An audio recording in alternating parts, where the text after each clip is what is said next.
Bienvenidos a todos al evento de TIC e Integridad Académica, Gestión de Plagio con URCUM.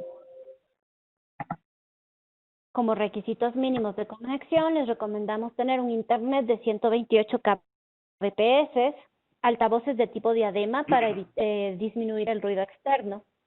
Para la sección de chat para la sección de preguntas vamos a ocupar el chat que está ubicado en la sección inferior derecha de su pantalla. La comunicación se realizará a través de chat.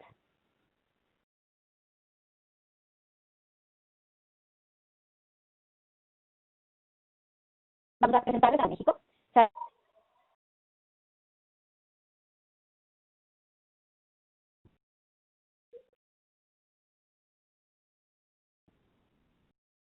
Ya se fue el audio. No le escuchamos, Gaby. Voy a tomar yo la presentación. Buenas tardes con todos. En este día contamos con la presencia de Sabino Segura desde México. Sabino es responsable de capacitación y especialista de producto, Grupo Difusión Científica, la Oficina Comercial México del 2009 al 2018. También fue coordinador de instrucción a usuarios y referencia del Tecnológico de Monterrey, Campus Santa Fe, del 2003 al 2009. Tiene una licenciatura en Historia en la Universidad Nacional Autónoma de México en la Facultad de Filosofía y Letras.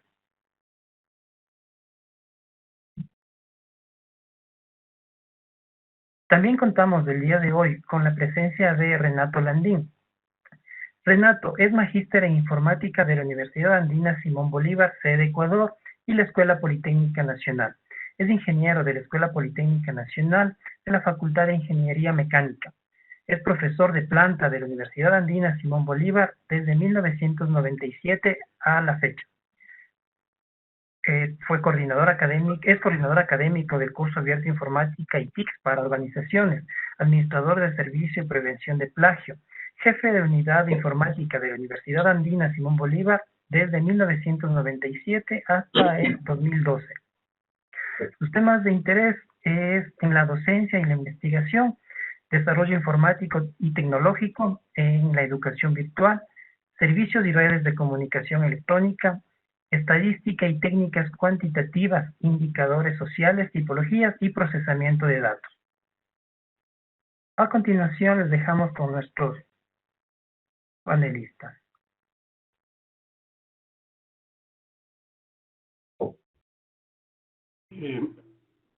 Buenas tardes a todos. Gracias por su presencia. Quisiera, por favor, César, si me das acceso para hacer la presentación. Listo. Vamos a hacer la siguiente. ¿Me confirma si el audio y el video están bien, César? Sí, Renato, sí, escuchamos y estamos viendo su pantalla. Muy bien, excelente. Procedamos. Esta conferencia tiene dos partes. Contamos para este evento con la colaboración, con el apoyo de nuestra empresa filial que maneja el tema del sistema de prevención de plagio. Tenemos ya algunos años con este tema y vamos a tomar el tema de plagio de una forma más o menos general inicialmente y mostrarles algunas actividades y cosas importantes en esta cuestión sobre la prevención de plagio para pasar después a la parte más de capacitación con Sabino. A través de las preguntas del sistema de chat, por favor, cualquier novedad nos escriben para poder tomar contacto. No quisiera hacer una presentación muy estática y me gustaría que vean esta siguiente diapositiva porque les voy a hacer una pregunta en el sistema. Quiero que vean qué analogía estoy usando en esta presentación, en lo que acaba de pasar. Siempre que llegamos al tema de arranque de mis presentaciones, yo uso esta cita de Alvin Toffler, en la cual se refiere a los analfabetos del siglo XXI. Como ustedes ven, en realidad no tiene que ver con la lectura y escritura, sino con el tema de aprendizaje o de la forma de desaprender y aprender en forma rápida, digamos, ¿no? En el tema del plagio, tenemos lo típico, que es el plagio, cuándo se produce, si hay que perseguirlo o prevenirlo. Nosotros como universidad preferimos prevenirlo. Tipos de plagio, y sobre esto yo quisiera en este momento que ustedes ingresen en la dirección www.menti.com e ingresen este número 682849 para que puedan escribir su opinión. Por favor, si nos damos 30 segundos mientras yo sigo hablando sobre qué es para ustedes el plagio. ¿Qué se entiende por plagio? ¿Ok?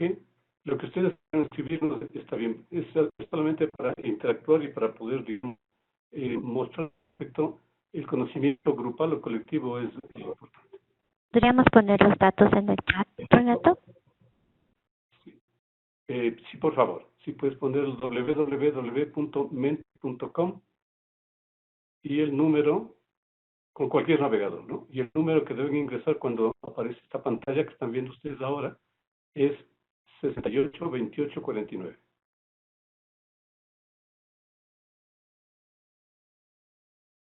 ¿Ok?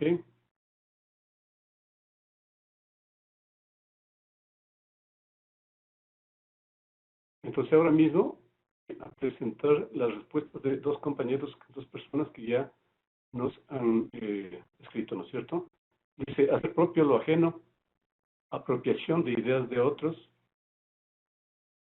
Pero alguien más que nos quiera compartir su criterio, su idea, es citar mal, muy bien.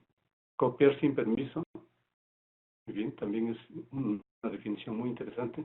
Como ven, este sistema permite, digamos, que uno pueda interactuar en hacer propio lo ajeno, nos dice Gustavo. Deshonestidad académica desde lo intelectual, apropiarse de lo que no es. Extractar ideas, texto, ideas, conceptos sin mencionar las fuentes de las consultas y pedir un texto sin agradecer. Mentir, esta es importante, nos dice, ya estamos mintiendo. ¿No? Hay prestado todo lo que no nos pertenece. Apropiarse de ideas de otros. Considero que el plagio es la copia de un documento sin parafrasear o expresar sus sentimientos y opiniones. Muy interesante, ¿no es cierto? Gracias por su quiero pasar a la siguiente pregunta para que ustedes nos compartan su criterio. Un segundo. Un segundito. ¿Listo? Vamos a ir a la siguiente pregunta. Les debe aparecer igual. Escojan las opciones que ustedes consideren apropiadas respecto a los factores que usted piensa que motivan el plagio, usando el mismo ambiente, ¿no? Perfecto, ya tenemos 33% de la primera respuesta. Vamos a ver cuántas personas han contestado. En este momento, una persona ha contestado. Ok, ya tenemos 2 personas. Entonces, ustedes van a ver que el primer concepto es la apropiación de ideas, obtener una buena calificación, descuido. Ahora hay casi un empate, 6%, una buena calificación. Sentirse importante también es otro de los criterios más importantes, prestigio académico. Ok, vamos a ver cuál gana. Tenemos 15 participantes. Por favor, más que se animen antes de continuar. 18% apropiación de ideas. Muy bien. Ok. Obtener una buena calificación también es un tema interesante. Está a la par. Tenemos un empate, ¿no es cierto?, entre apropiación de ideas y obtener una buena calificación. Bueno. Competencia desleal. Interesante, ¿no es cierto? Ok, son 18 participantes. Muy bien. Entonces, esto nos da una idea de las distintas visiones que conforman este problema. Entonces, no quiero llenar de palabras de esta presentación, sino más bien de conceptos que puedan ayudarles a ustedes a comprender mejor cómo se puede manejar el tema del y cómo la tecnología en este punto nos va a ayudar a el tema de la detección de plagio y toda esta cuestión, ¿cierto? Entonces, vamos nuevamente a mi presentación, no sé dónde la dejé, creo que la tengo aquí. Aquí la tengo. Listo. Ok, entonces el concepto que quería utilizar ahora para que se nos quede como en la memoria es algo que vemos cada vez que llueve, ¿no es cierto? Un arco iris, ¿no? Este es un concepto basado en un descubrimiento de Newton, en el cual la luz blanca se descompone en varios colores, ¿no es cierto? Para mí estos son como los factores, las razones por las cuales se genera el plagio, ¿no es cierto? Y en este caso tenemos que, usando la matemática moderna, que la mayoría tal vez ya no saben ni qué es, pero la intersección de todas estas características de estos factores, como el trabajo fácil, la codicia, que personalmente creo que es una de las razones que complican todo la vida del ser humano, y la deshonestidad académica generan justamente el tema del plagio. Pero no es un problema de tres factores únicamente, sino como ustedes pueden ver acá, es un problema muy... Aquí valdría la pena proponer los conceptos de conocimiento amplio, de conocimiento complejo. Edgar Morin es uno de los mejores representantes en este tema, y como ven, cada color podría ser uno de los factores o de las partes que constituyen el tema del plagio, ¿no?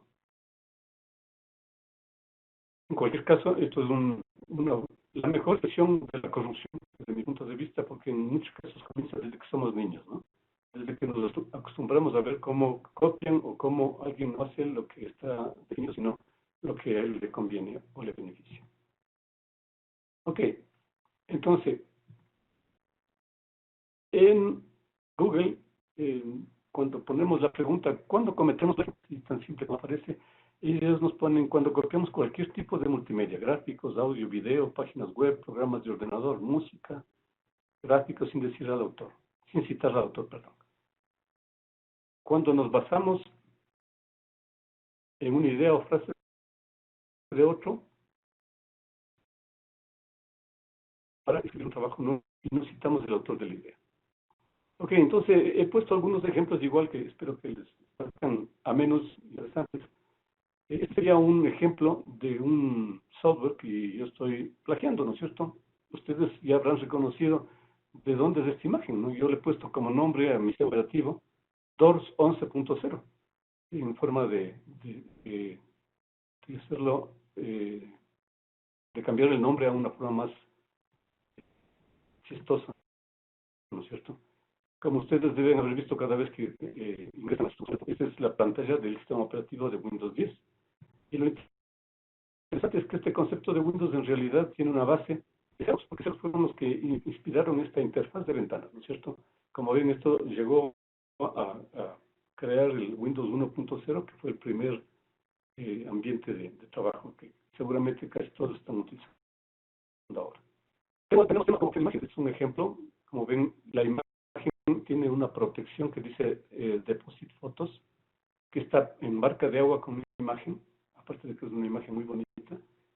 Y si nosotros le hacemos un juego con PowerPoint, perdón, podemos casi eliminar las marcas de imagen, como ustedes ven acá, y podríamos hacer un punto de cruz perfecto, ¿no? Si vamos a logos y marcas, tenemos un problema que en el Ecuador fue o es muy serio, ¿no es cierto? Esta es una empresa que se llama MStudio y que publicó en el Diario del Comercio y en algunos sitios ciertas referencias respecto al logo del metro. Ustedes van a ver la similitud. Hay distintas cosas en internet, ustedes pueden ver distintas formas de logo y ellos les decían que lo único que piden es que les reconozcan, ¿no? Aquí hay un gran debate por este tema del uso de logos y marcas. Algunas instituciones de revistas académicas han incurrido problemas de este tipo, ¿no es cierto? En un trabajo de no reconocimiento intelectual al trabajo gráfico. En este caso, un plagio en música, por ejemplo, y la noticia era que después de ganar $40 millones, esta chica Kate Perry pagó 2.78 a un autor por violar los derechos de sus familiares, ¿no? La persona. Este es un ejemplo de autoplagio, como ven ustedes, es la misma foto,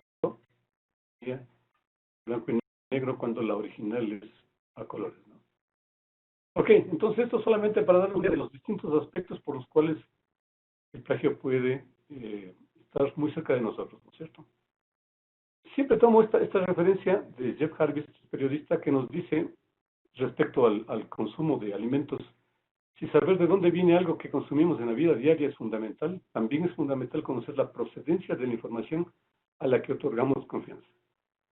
Esto es más importante ahora por el tema de toda la información que circula en redes sociales y eso. Y ahora sí, la referencia, digamos, de un trabajo científico, normalmente se habla de él cuando se encuentra bien documentado, cuando se hace un buen uso de citas que demuestran la honradez de la persona y que esa persona se ha documentado, ha leído las principales aportaciones y se me adelantó, las principales aportaciones. El documento ha sido sometido a un estudio cuidadoso, ¿no?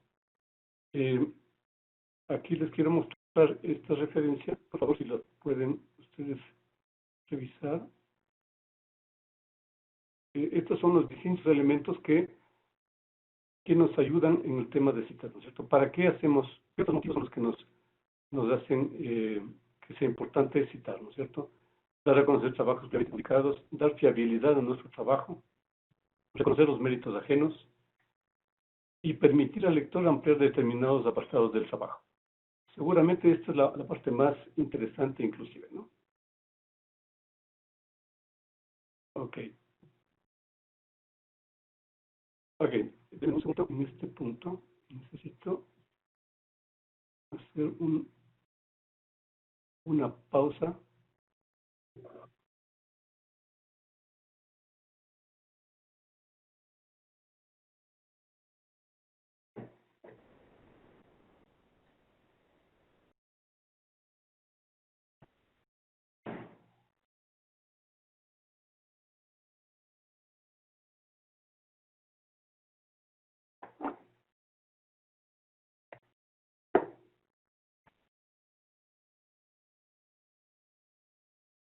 Ok.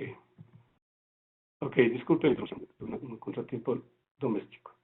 Listo, entonces, como ven ustedes en la pantalla, el tema de las tecnologías y la ética y la integridad académica están como separadas en dos partes, ¿no? Las TIC corporativas, la tecnología para el uso corporativo, y las TIC de usuario. Entonces, la presentación que yo que voy a realizar más rápidamente ahora, porque solamente son pantallas que quiero mostrarles, tiene que ver con estos aspectos, ¿no es cierto? Ok, entonces, aquí les comento que el año pasado, me parece, estuvo en la universidad el profesor Ignacio Aguadez, que dio una conferencia sobre las prácticas de publicación para investigadores y con el punto de vista del panorama editorial. Él nos presentó algunas referencias muy interesantes, no tengo el original, sino lo que pudimos ver en la red. Y como ven, en el Ecuador tenemos un bajísimo nivel de producción y de citado, ¿no? Miren, Web Science, Social Science Index o el de artes, casi todos tenemos un nivel muy bajo de citado. Igual en Scopus, en Cielo, como ven, la cantidad de revistas en relación a estos países que son nuestros vecinos es bastante baja. En posicionamiento a nivel mundial, nosotros estamos en el puesto 90. Aquí están las referencias de otros países, ¿no es cierto? Entonces, realmente nuestra costumbre de citado y de referencia no es muy buena. Aquí están por las categorías de artículos, en ciencias sociales y en humanidades, los tipos más frecuentes de referencia de citación. Entonces, miren esta búsqueda que ustedes pueden hacer ahora mismo en ResearchGate. De su nombre nos revela, nos presenta que hay 524 ítems de investigación, se han leído casi 40,000 veces y hay 1,467 citas. Si ustedes entran a Google Scholar ahora mismo, van a encontrar la misma referencia y aquí se indica ellos tienen un índice o varios índices que permiten recoger las publicaciones que se han citado al menos 10 veces.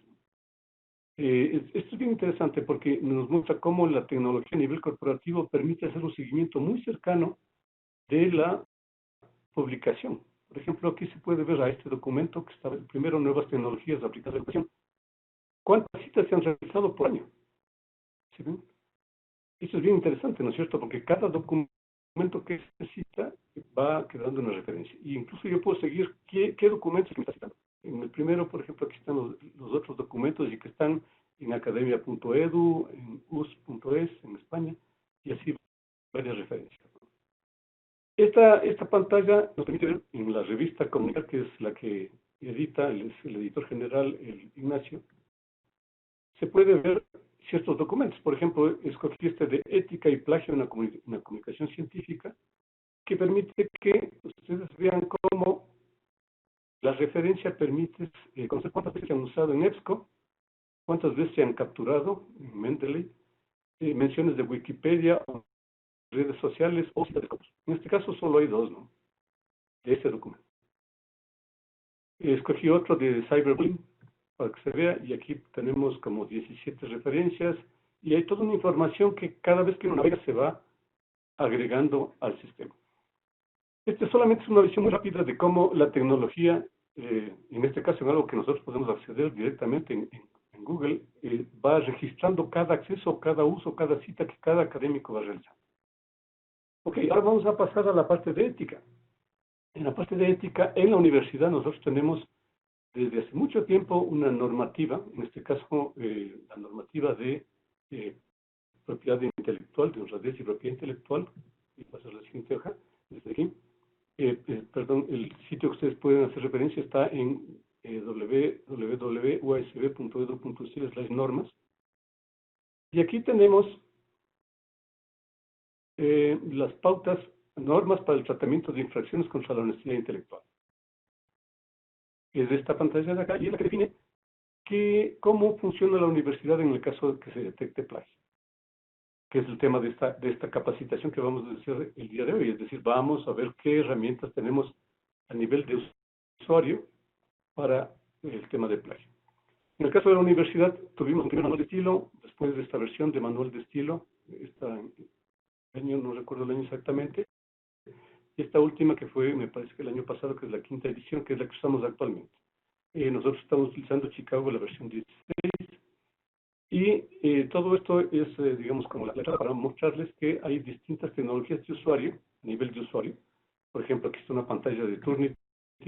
Esta es otra plataforma que se llama Compilatio, una plataforma francesa que usábamos antes de que se cambiara a Urkunt, el servicio que utilizamos. Y voy a mostrarles ahora las pantallas de Urkunt anteriores para que Sabino haga su presentación sobre la renovada interfase de acceso a Urkunt. Solamente les voy a mostrar pantallas en este caso, y les voy a mostrar también otras cosas que son bien interesantes, pero estas son pantallas de acceso, ¿no? El sistema permitía los niveles de acceso, el de administración que utilizaba yo, y el de usuario. Una vez que uno ingresaba su nombre y su clave, entonces accedía a la primera ocasión a una pantalla en blanco, y cuando ya subía documentos con la opción correspondiente en la esquina superior derecha, entonces tenía todas las referencias que ustedes pueden ver ahora mismo, ¿no es cierto? Estas referencias, como vemos, indican un porcentaje de similitud. No es porcentaje de plagio, esa es una confusión muy frecuente en las universidades. Y tenemos casos extremos desde 0% hasta 32, 15, en fin, cualquier número, ¿no? Como ven, hay bastantes referencias, ¿no? Y entonces uno diría, pero qué barbaridad, ¿cómo pueden haber esos valores tan altos?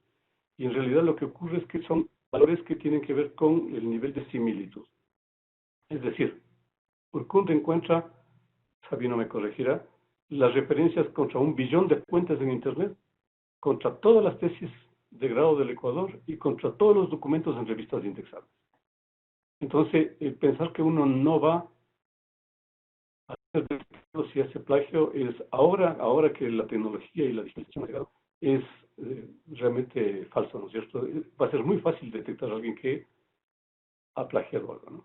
Como ven ustedes aquí mismo en esta antigua pantalla teníamos el documento, en la parte inferior derecha tenemos la parte que tiene justamente la cita, la referencia, la similitud que se encuentra. En el lado derecho la referencia de los distintos sitios y acá también en la parte superior derecha también las distintas fuentes, ¿no? Lo único que uno debe hacer es subir el documento, como Sabino nos va a mostrar después. Y una vez que uno sube, el profesor, el académico o el estudiante académico debe realizar un análisis de la documentación y además cotejar contra el formato de citación que se haya seleccionado. En nuestro caso, contra Chicago, ¿no es cierto? Chicago versión 16 en español. Por el momento, el sistema chequea contra las fuentes en español. Entonces uno diría, entre comillas, yo voy a traducir de inglés y no me va a detectar. Eso podría ser cierto de alguna manera.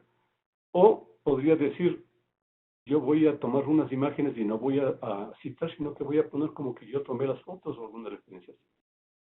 Entonces eso por el momento tal vez podría ser cierto, pero ya les quiero mostrar otras de las que existen ahora para que vean que esto en poco tiempo más ya va a cambiar. En algunos servicios de control de plagio ya está cambiando, inclusive ya se hace un control multidioma. Una de las grandes ventajas que tiene, como ustedes ven en esta pantalla, es el tema de paraphraseo. El sistema es capaz de detectar con algoritmos de proximidad de textos y palabras, cuando hacen el análisis del discurso, que hay cambios en las palabras entre el lado derecho de la pantalla. No sé si aquí tengo el anotador. Vemos si me funciona. Aquí, como ustedes pueden ver en esta parte, tenemos diferente al mismo texto que está en este lado, ¿no? Esto es muy interesante porque el sistema detecta, como les digo, la proximidad de las palabras y encuentra con mucha certeza que el documento se ha cambiado ciertas palabritas para que no se encuentren, entre comillas. Y es uno de los pocos que hacen este tipo de cosas. También puede detectar si, como ven aquí, si tenemos comillas en la referencia. Eso ya nos da una buena pista. También está el número, ¿no? Como ustedes ven aquí mismo. Si está citado, y claro, tendríamos que referirnos al documento fuente para saber si la cita está realizada apropiadamente. Ok, déjenme salir de esto.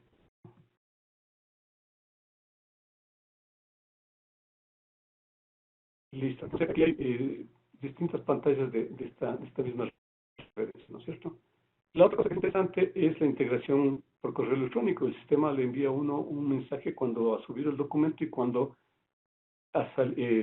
tiene la respuesta, digamos, del nivel de similitud.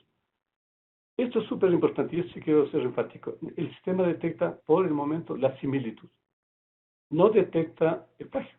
Pero yo les aseguro que este y los otros que están disponibles en algún momento van a poder cotejarse, inclusive si está con todas las referencias de los manuales de estilo, con la coma, con los punticoma, con la itálica y todas las referencias que se requieren hacer para un citado correcto. Todo esto va con el sistema, digamos, por correo electrónico, la información de referencia. Y esta no les quiero mostrar porque es una referencia que no me interesa por el momento, pero sí quiero mostrarles esto para adelantar esta cuestión que es los distintos sistemas que serán parte de otro evento en el que mostraremos los distintos sistemas que permiten gestión bibliográfica. En este caso, esta es una pantalla de Mendeley con la interfase que permite tener en Word. Y esta, por ejemplo, es una, igual en tecnología de usuario, es la pantalla de Zotero, que está embebida en el navegador, así como antes la versión, y que permite que todo el sistema se pueda conectar para que uno capture directamente de los grandes buscadores de información, como EBSCO, como Scopus o el que sea. Inclusive, por ejemplo, la información de Claxo, que es de código abierto, se puede capturar con mucha facilidad y se generan las referencias. Pero como les digo, esta será parte de otra conferencia. Ok, en este punto, antes de pasar ya a la parte final, que es lo que tengo acá, quiero mostrarles algo y les va a interesar. Déjenme salir de esto que estábamos haciendo y les quería mostrar esta pantalla de aquí. Bueno, este era el comienzo. Tengo problemas con mi pantalla. Ok, esta es la primera que quería mostrarles. Veamos si me funciona ahora mismo, ¿no es cierto? Este, por ejemplo, es una forma de darse cuenta cómo Google, con su sistema normal de traducción, ya puede reconocer texto y directamente inclusive traducirlo, ¿no es cierto? Veamos si me funciona en este ambiente. Quisiera probar el sistema, bueno, no me permite ahorita, déjenme ver porque tal vez estoy con otra. No, tengo dos micrófonos, pero ahora mismo ya se me desconfiguró el anterior y no les voy a poder mostrar. Lamentablemente, si ustedes pueden probar, ¿no? Ingresan aquí, aplastan el botoncito de micrófono y automáticamente se reconoce el texto que uno está. No me permite porque estoy usando el mismo micrófono. Bueno, no importa, vamos a mostrarle la otra parte que les quería mostrar. Esta se refería a cómo el texto realmente en distintos idiomas, porque uno puede escoger el idioma que le interese, puede transcribirse y además traducirse y compararse, ¿no? Que es lo que los sistemas van a hacer. La otra es esta de aquí que quería mostrarles. Esta de aquí es subir los fotos de mi teléfono a Google y lo más interesante de esta cuestión es que de todas las fotos que yo he tomado en mi teléfono, encontramos yo mismo y encontré algunas personas. Por ejemplo, aquí está nuestro coordinador académico, que tengo algunas fotos, y el sistema automáticamente reconoce su imagen y presenta las fotos en las que estamos con él en un club de senderismo del cual participamos, ¿no? Ojo que es muy interesante esto, ¿no es cierto? El sistema automáticamente reconoce la imagen de él. Yo no he hecho nada más que subir la foto o las fotos de mi teléfono al sistema. Miren, esta de acá es algo más común a todos nosotros, el Papa Francisco. Yo tomé fotos cuando él vino como todos y algunas imágenes que he subido al teléfono automáticamente fueron reconocidas hasta este en el que le ponen como hincha de la liga. Y así, ¿no es cierto? Como ustedes ven ahí, es increíble la capacidad de reconocimiento de imágenes, ¿no? Esto va a hacer que en el futuro nosotros podamos utilizar la tecnología en forma que tal vez es muy invasiva, pero es muy poderosa, especialmente en el tema de reconocimiento de imagen. Esta de acá es la que ustedes pueden hacer del timeline de Google. Y yo ya escogí las distintas referencias y aquí les estoy mostrando los distintos viajes que yo realicé el 7 de marzo. Pero como ven, aquí hay todas las referencias de fecha 7, 8, 9, 10 de marzo. Y como pueden ver, he pasado en mi casa en todo este tiempo de pandemia con bastante observación, ¿no es cierto? Observando que no haya ninguna novedad. Como ven, en todos estos días yo podría, por ejemplo, poner este día, el lunes 13, en que salí a hacer una compra, y me indica por dónde fui, a dónde he ido, en qué partes y todo, y todas las referencias. Un sistema como este serviría, por supuesto, para que uno pueda controlar el COVID, ¿no? Bueno, aquí está, desde que ingresa el sistema, aquí me encuentra, me detectó en Galápagos, me detectó en Uruguay, en Argentina y en distintos sitios, ¿no es cierto? Entonces, cada vez la tecnología, como ustedes ven, está cambiando muchísimo respecto a el acceso a la información a través de Big Data, a través de inteligencia artificial, para el reconocimiento de imágenes, para miles de cuestiones. Entonces, no es raro que en el futuro una cita de chino a español se pueda detectar como un parafraseo, ¿cierto? Ok, para terminar mi parte, les quiero mostrar estas pantallas que son ciertos casos de plagio muy renombrados, ¿no es cierto? Ministro de Defensa de Alemania, presidente de Hungría, México, Enrique Peña Nieto, y los 4 casos de plagio más escandalosos de la política mundial. Entonces, el tema de publicar es realmente crítico, pero el tema de plagio es aún más, ¿cierto? Quiero terminar mi parte con esta referencia que es interesante, ¿no? Publica o muere, pero publicar es una cosa y presentar algo relevante es otra.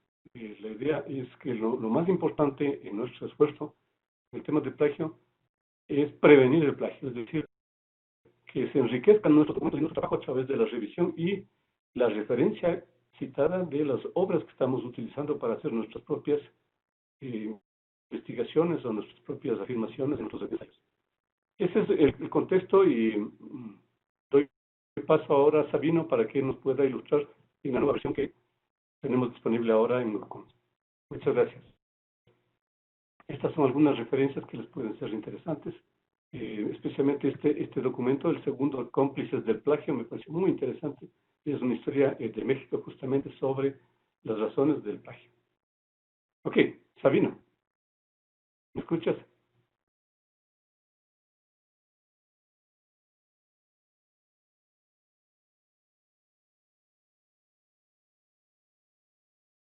Ya le doy paso, un momento. Listo, muchas gracias. No he podido revisar el chat, lo veo ahora, ¿ya? Ok.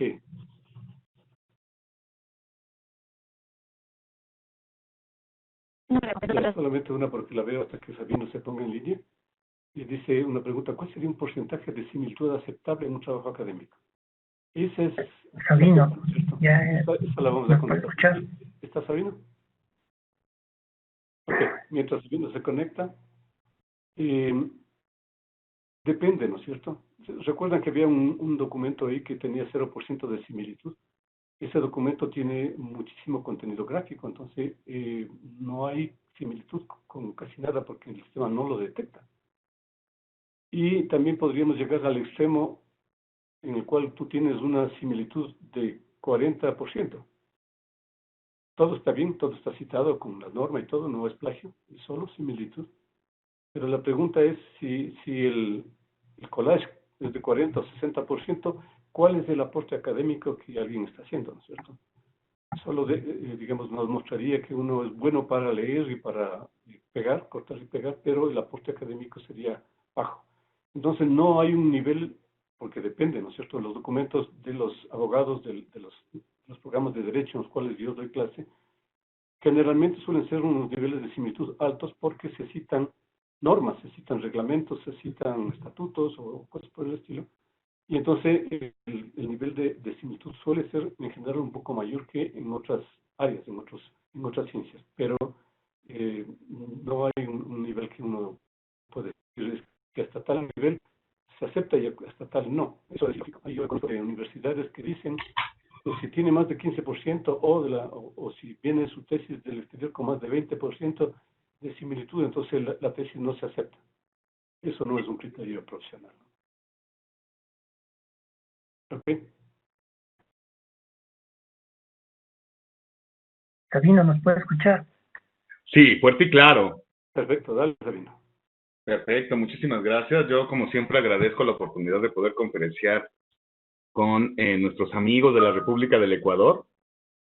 Otra, digamos, encuentro afortunado que tengo, y sobre todo en este caso especial, porque estamos nada más y nada menos con la comunidad académica de la Universidad Andina Simón Bolívar, que sin duda es una de las escuelas que imparten estudios de posgrado en la República del Ecuador con mucho prestigio y con una gran exigencia académica. Entonces, por obvias razones, digamos que el rigor en cuanto a la revisión de los manuscritos académicos pues es un poquito más alto que en el estándar de las instituciones educativas, ya que estamos, digamos, hablando de una institución que imparte estudios de posgrado, maestría y doctorado. Si hablamos, por ejemplo, de un doctorado, pues ya estamos hablando de que el postulante tiene que demostrar que está haciendo una aportación de conocimiento nuevo a la comunidad científica internacional, entonces obviamente el grado de exigencia es mayor.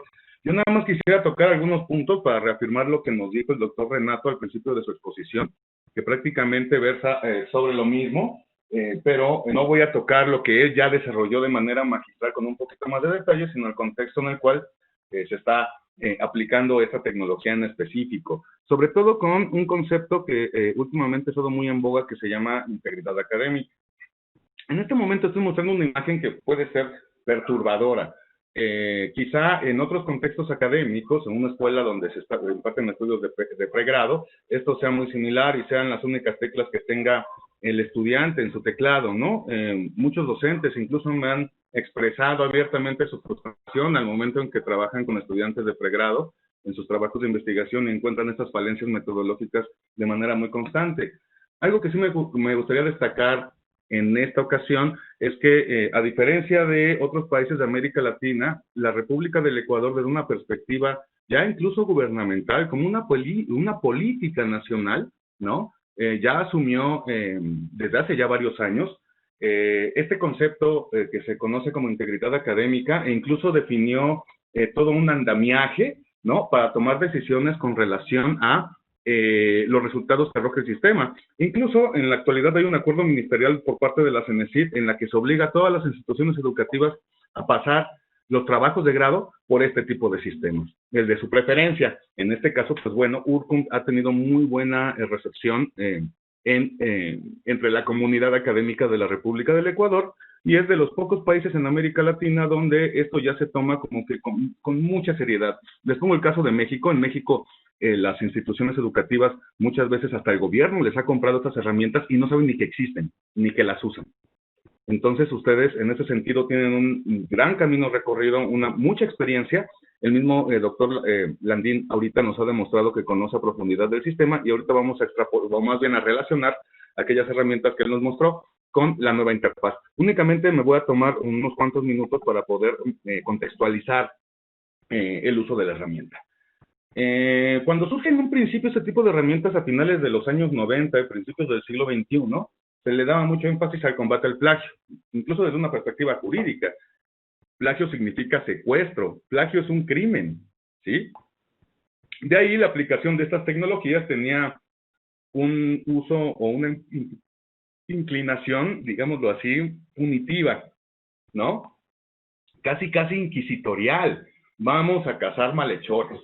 Puso el doctor Landín casos muy penosos relacionados con algunos altos funcionarios en distintos países, incluido el mío, ¿no?, donde eran duramente cuestionados por haber presentado con falencias metodológicas sus tesis de grado. Y quiero decir falencias metodológicas para ser un poquito políticamente correcto, recurrir al eufemismo, porque realmente sí, en el caso tan lamentable de mi país, el expresidente sí, hagan de cuenta que más de la mitad de su tesis la había copiado, pegado, y su revisor, más bien el invento que hicieron fue de que se le habían olvidado poner comillas. Pero bueno, espérame, es las 2/3 partes del documento, o sea, eso va a ir entrecomillado. Es lo mismo que dice el doctor Renato. O sea, bueno, sí, citaste todo, en caso de que hayas puesto tus comillas, ¿no? Pero ¿qué escribiste tú? ¿Qué estás aportando tú? ¿Vale? Es en ese sentido con que nos estamos basando en una definición de integridad académica que ya están, digamos, formando parte del discurso o la agenda internacional. Existe una organización internacional que se llama ICAI, por sus siglas en inglés, ¿no? Es el Centro Internacional de Integridad Académica. Ellos definen este concepto como, en la práctica, ¿sí?, de 5 valores al momento de que nosotros nos estamos enfrentando con la información o redactando un trabajo académico basado en el trabajo de otros. Ellos enfatizan mucho la cuestión relacionada con derechos de autor. Como ya vimos también en las diapositivas que nos platicó Renato, aquí hay una correlación muy fuerte, o una relación muy fuerte entre la cuestión ética y el copyright y el respeto a la autoridad o la digamos, propiedad intelectual, y por otro lado, el rigor metodológico. En un principio, ¿no? Hagan de cuenta, mi formación es de historiador, esa es mi formación profesional. Yo en la universidad estudié una licenciatura en historia. A mí, cuando me empecé a relacionar con estos temas, me pareció un poquito inquietante que se le diera tanto énfasis a la cuestión de derechos de autor. Es importante, es fundamental, pero creo que se nos estaba olvidando algo que es también imprescindible, que es el rigor metodológico. Yo como historiador, si no cuento con referencia a fuentes que realmente apuntalen y comprueben las hipótesis de trabajo que yo estoy proponiendo, mi trabajo no vale nada, ¿no? Entonces, además de la cuestión de ética y respeto a derechos de autor, sí, hay que considerar, tal como vimos en los elementos que nos puntualizó Renato en la introducción, el rigor metodológico. Entonces, desde esas dos perspectivas, podemos tener un concepto de integridad académica que considere los dos aspectos. Ahora bien, ¿qué aspectos tenemos que considerar cuando implementamos una política de integridad académica? Esto es muy importante porque si nos fijamos, ya hay un marco de referencia. La Universidad Andina ya tiene, digamos, toda una filosofía e incluso todo un postulado, todo un conjunto de políticas que circunscriben, o mejor dicho, dan un marco institucional para implementar y desarrollar una política de integridad académica desde la perspectiva, la visión y la filosofía de la Universidad Andina. ¿vale? Entonces, por ejemplo, platicando con el doctor Renato en encuentros previos en la organización de esta sesión, ¿no? Él me decía, bueno, es que el acuerdo ministerial de la CENESID dice que hasta un 15%, si no me equivoco. Aquí en la Universidad Andina eso es inaceptable, ¿no? Nuestro rigor académico no nos permite aceptar, si no me equivoco, en más allá, después de una revisión, de un 7% de similitud, precisamente por digamos, las características, el perfil de la institución, el rigor académico que exige a sus estudiantes y profesores. Entonces, bajo ese marco que ya tiene bien definido la Universidad Andina y que muchas universidades también han definido, ahí en la República del Ecuador y en otros países de América Latina que utilizan este sistema, bueno, se pone el marco de referencia para tomar decisiones relacionadas con los resultados que arroje la tecnología, que es el segundo elemento que está señalado en la diapositiva. Es decir, ¿no? Tengo un marco institucional, pero cuento con un apoyo tecnológico que me simplifica el trabajo de revisión. No me va a dictaminar el plagio como tal, ni la deshonestidad académica. Lo que me va a ayudar es, me va a ofrecer resultados, me va a ofrecer un informe con indicadores para que yo tome decisiones relacionadas con los hallazgos del sistema. Como bien dijo Renato al principio, que es fundamental comenzar por esta distinción, estos sistemas identifican la similitud.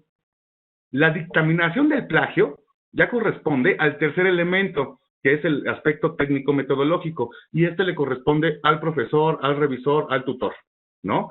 Es aquel que tiene los elementos necesarios para poder dar retroalimentación con base en los resultados del análisis y que el autor corrija esas falencias metodológicas y que a consideración del tutor o el revisor no tienen pertinencia para figurar en su trabajo académico. ¿Sí? Entonces, lo que queremos decir es que aquí el protagonista es el revisor. El revisor que con conocimiento de la disciplina, es decir, es un experto, es un técnico en la materia, y con conocimientos de métodos y técnicas de investigación documental, ¿no? Es que hace un dictamen con base en los resultados del análisis. Entonces, para que nos quede claro, no detecta plagio, sino únicamente le da los elementos al revisor para que tome decisiones con base en los lineamientos institucionales relacionados con la integridad académica, ya desde una perspectiva institucional. ¿Hasta aquí todo claro? Aquí esto nos ayuda un poquito a dimensionar y a resolver esta inquietud que tienen prácticamente todos los usuarios del sistema, ¿no? Que significa qué porcentaje de similitud después de revisión es razonable considerar como aceptable, ¿vale? Tenemos que jugar con esto, tenemos que considerar para ello estos tres aspectos. Bien, ¿no? Solamente quería enfatizar eso. Esta la voy a dejar para ir cerrando porque la cuestión, por ejemplo, es que sí es común que existan, no pretextos, pero sí causas que orillen a los usuarios finales a cometer este tipo de prácticas. Por ejemplo, la mala gestión del tiempo y de las actividades académicas, considerando plazos de entrega, ¿no? Que no sabemos buscar información y utilizar bases de datos científicas para poderla recuperar y elegir la más pertinente. Muchas veces, incluso, sobre todo en trabajos de pregrado, no es el caso de la Andina, pero sí en otros contextos, el sistema refleja exactamente cuál es la conducta informativa del autor, es decir, se mete a internet, por ejemplo, y únicamente agarra los 5 primeros resultados que le aparecieron, los agarró acríticamente y los incorporó en su texto. Eso me lo reflejan estos sistemas también. Ahorita vamos a ver un ejemplo. La mala gestión de mi material de investigación, que es la tercera imagen, ¿no? Ahorita la voy a señalar me platicaron que aquí hay esta, ¿no? La mala gestión de mi información, es decir, tengo un desbarajuste, aquí se ve físico, ¿sí? Este es mi escritorio de trabajo, no es cierto. Pero la cuestión es que esto se puede ver reflejado también en un disco duro, en unas carpetas dentro de nuestra computadora, que tenemos todo revuelto y es muy difícil recuperar los documentos para poderlos citar de forma correcta, estructurarlos, incorporarlos en nuestra narrativa, qué sé yo. Este detalle, por ejemplo, se resuelve con un gestor de referencias que nos simplifica la vida y nos ahorra tiempo y nos permite, y obvio, como los gestores de referencias están vinculados directamente, ¿no? A través de la descarga de archivos compatibles con ese formato. Entonces, el mismo círculo virtuoso del proceso de consulta de bases de datos científicas nos van a, y la articulación de esa información y la gestión de la misma por medio de un software, en este caso un software de referencias, mismo que también retomo de la introducción que nos platicó Renato. Bueno, esto se simplifica de una manera prácticamente mágica, ¿no? Entonces hay que estar atentos cuando nos den nuestro taller de gestores de referencias que pues ya se está anunciando. Y por otro, que en muchas instituciones no existe un marco institucional para ponerle un alto a estas cosas. Cosa que no ocurre en la Andina, pero bueno, lo trajo a colación para que lo tengan. Ahora bien, como dice un canal de YouTube que estoy siguiendo, donde catan cervezas, que dicen, ahora sí vamos a lo bueno, es decir, a probar el sistema. ¿Estamos de acuerdo? Quiero confirmar si ven mi pantalla de mi navegador web, o si tengo que hacer aquí alguna maniobra para poder mostrar el navegador.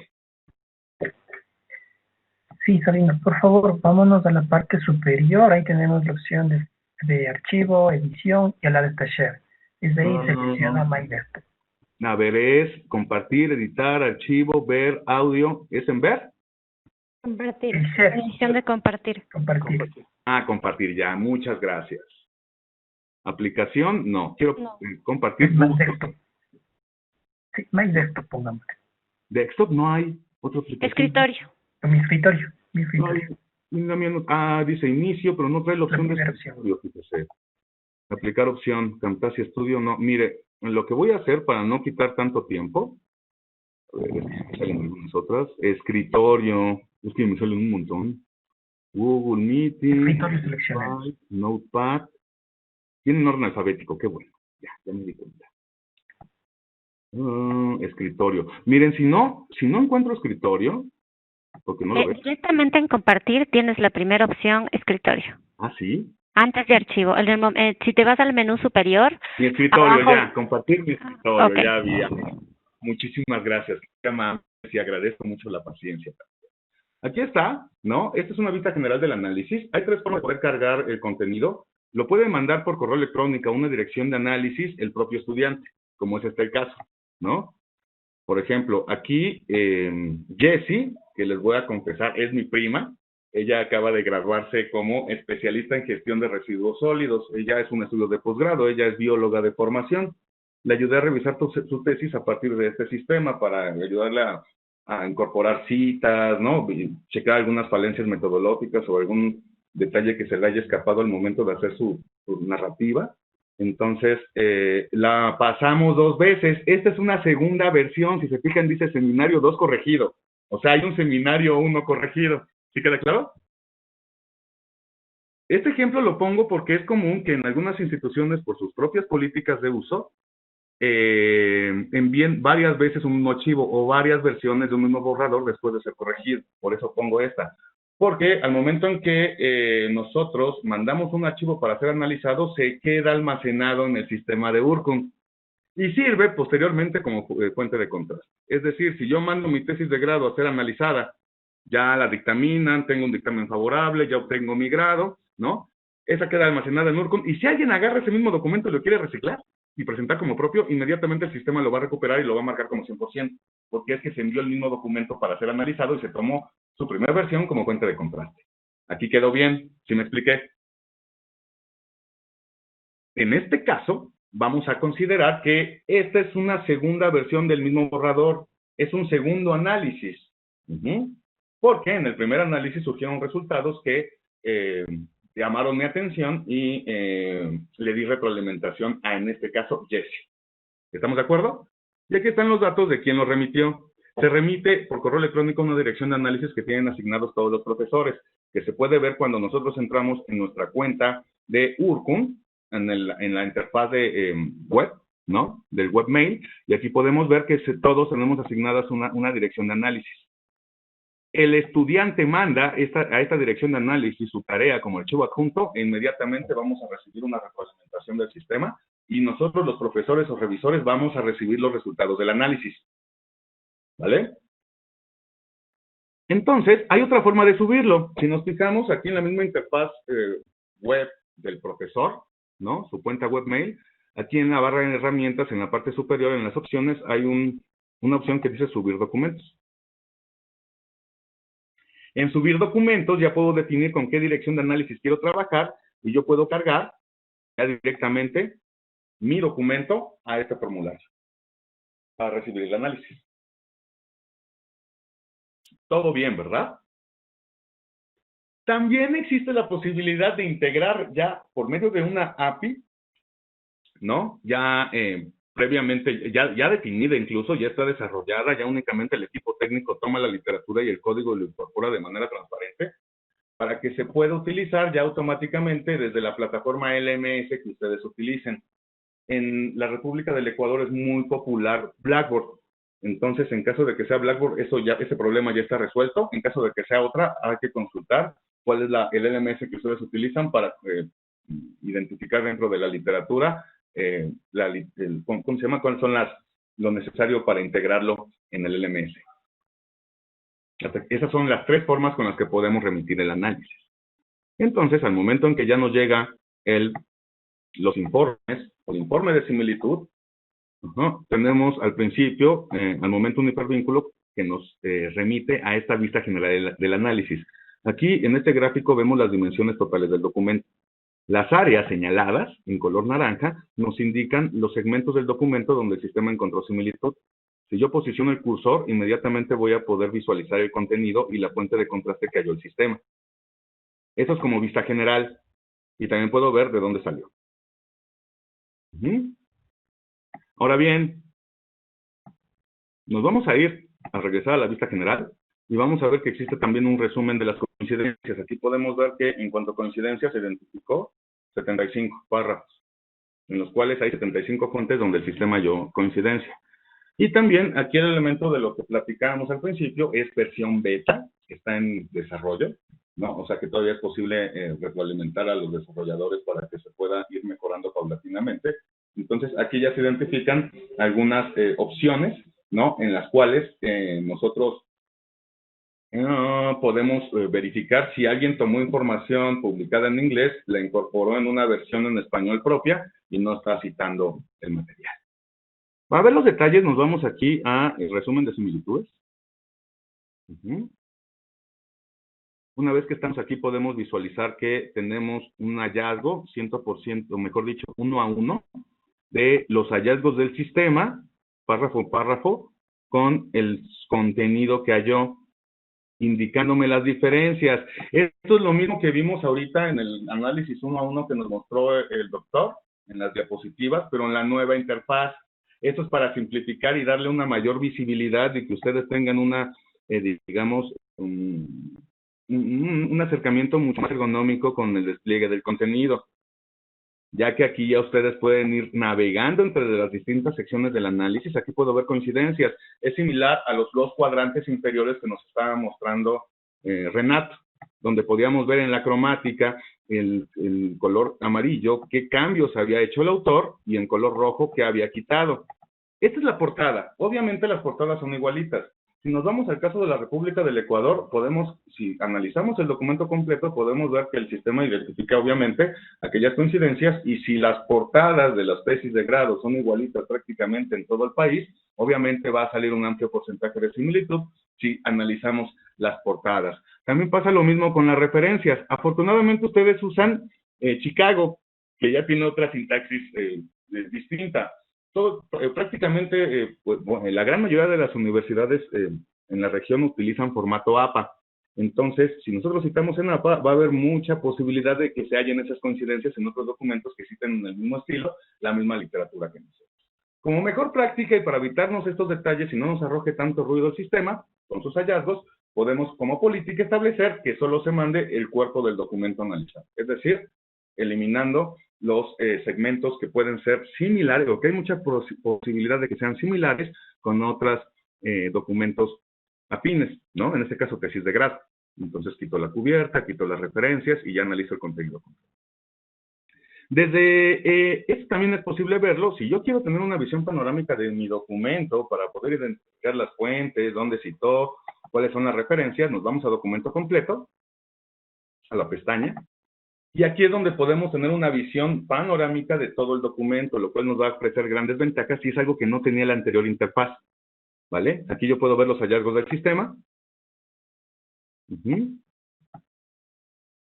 Y yo puedo, al momento de pulsar el icono donde se me señala la similitud, yo puedo verificar cuál es, ¿no?, la fuente de contraste y el porcentaje de similitud. Aquí únicamente se quitó un comentario. aparece iluminada entre paréntesis la referencia en formato APA. Porque el sistema podemos parametrizarlo para que nos ilumine los parámetros. Estamos hablando de que el porcentaje es alto, recordemos, 55%, porque esta es una segunda versión de un documento previamente analizado por URCON, el cual su autor recibió retroalimentación y obviamente incorporó algunos cambios. El porcentaje es alto, pero no es idéntico, no es 100. Entonces, lo que tenemos que hacer es eliminar la primera fuente de contraste. Nos vamos a fuentes. Es decir, la primera versión del documento que nos está arrojando un amplio porcentaje de similitud. Aquí estamos viendo, esa es la primera versión, me arroja un 53, ¿vale? Al momento en que yo la despliego, en fuentes alternativas, puedo ver que aquí tengo mi fuente que me está arrojando ruido, que es la primera versión del manuscrito, y debajo de ella subyacen otras fuentes, que son los verdaderos hallazgos del sistema. Para hacer visibles estas fuentes y poder analizarlas uno a uno, cada uno de los párrafos y tomar decisiones, hay que eliminar la primera versión. Pulso la herramienta señalada para ello, elimino la fuente y me va a salir ahorita un cuadro de diálogo que me indica qué nivel de traslape, con qué nivel de traslape me quiero quedar. En este momento, por ejemplo, ya me redujo significativamente el porcentaje de similitud. Ya vimos, ya únicamente arroja el 2. Ahora bien, si me voy aquí a coincidencias, ya únicamente puedo ver los verdaderos hallazgos del sistema, que en este caso son 5 resultados.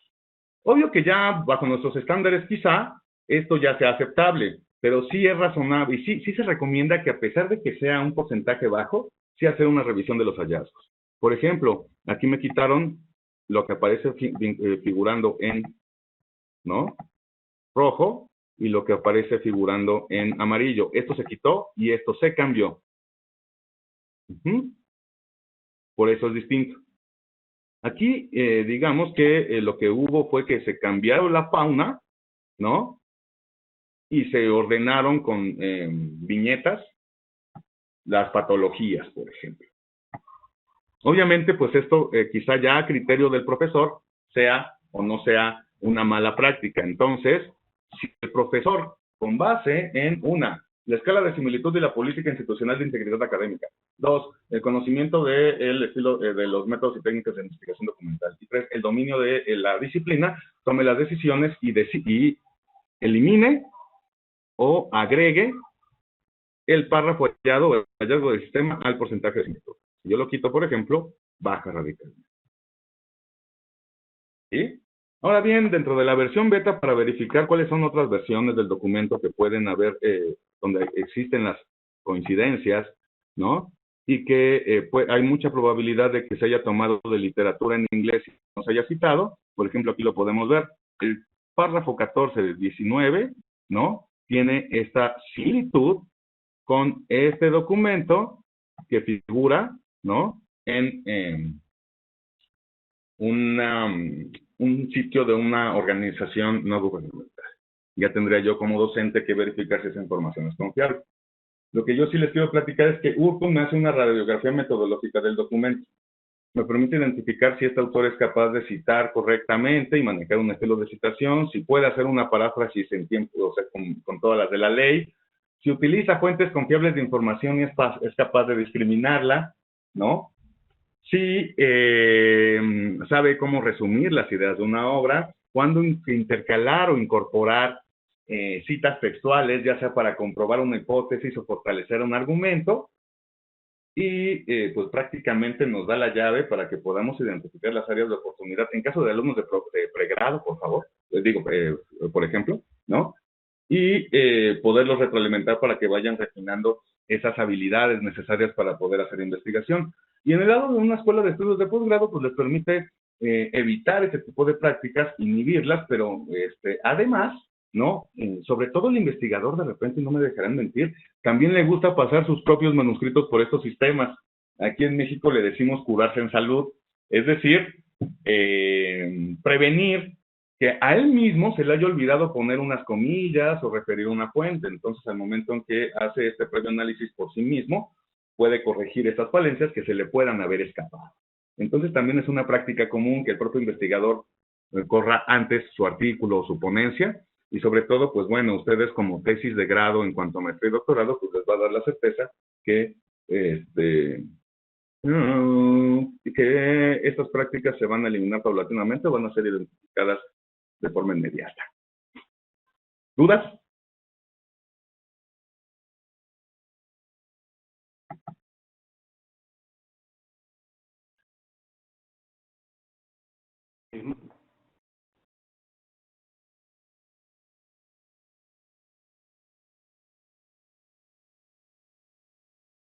Sabino, Dígame. ¿hemos llegado al final de la exposición?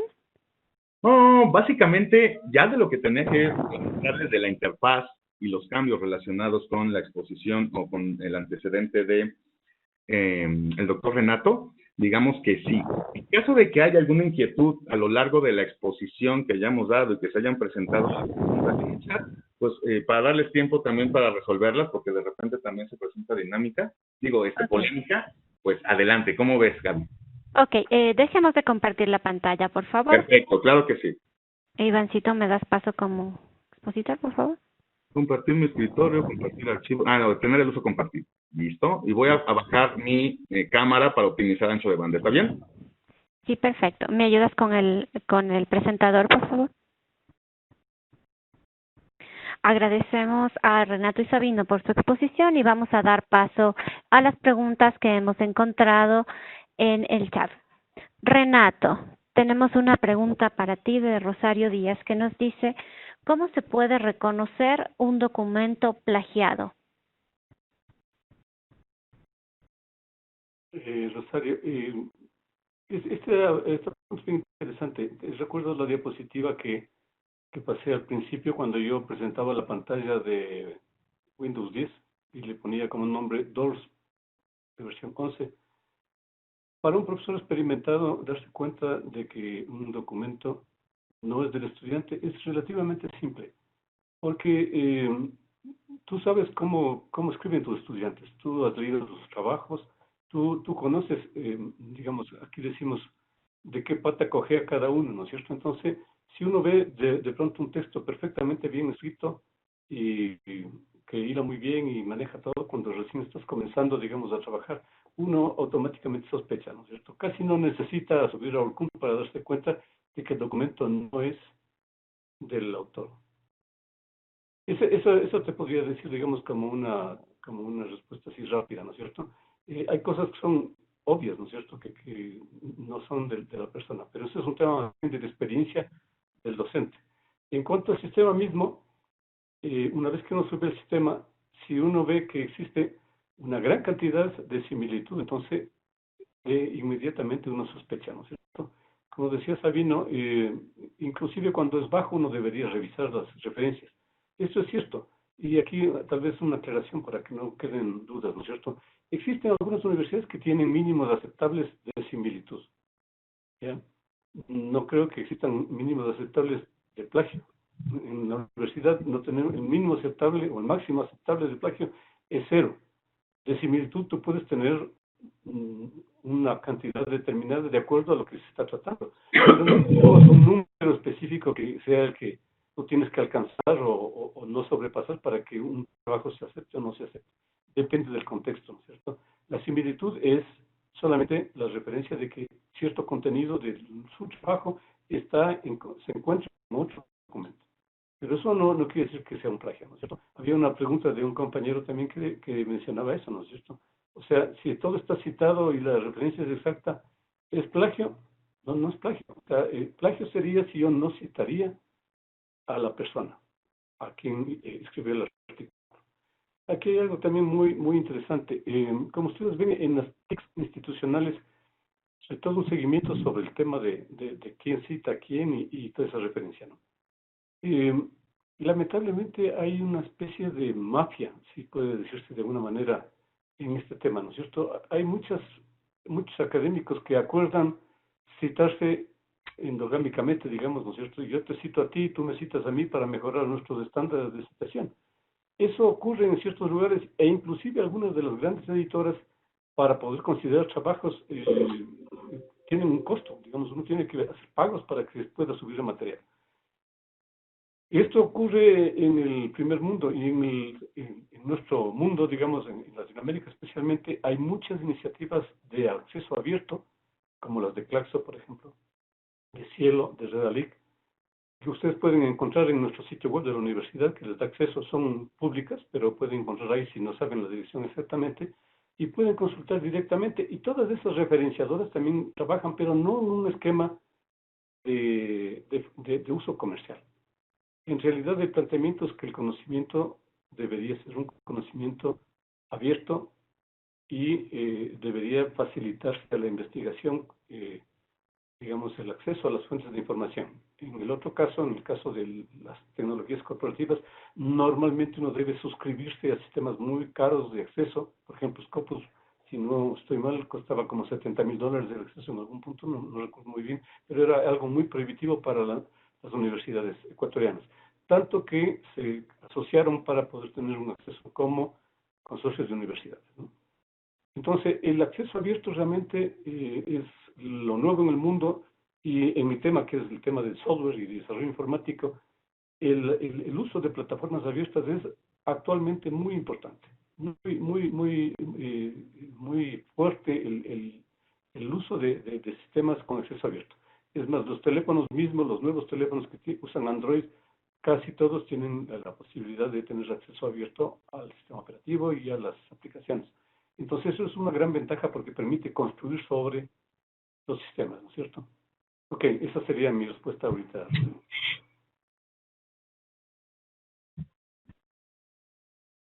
También tenía una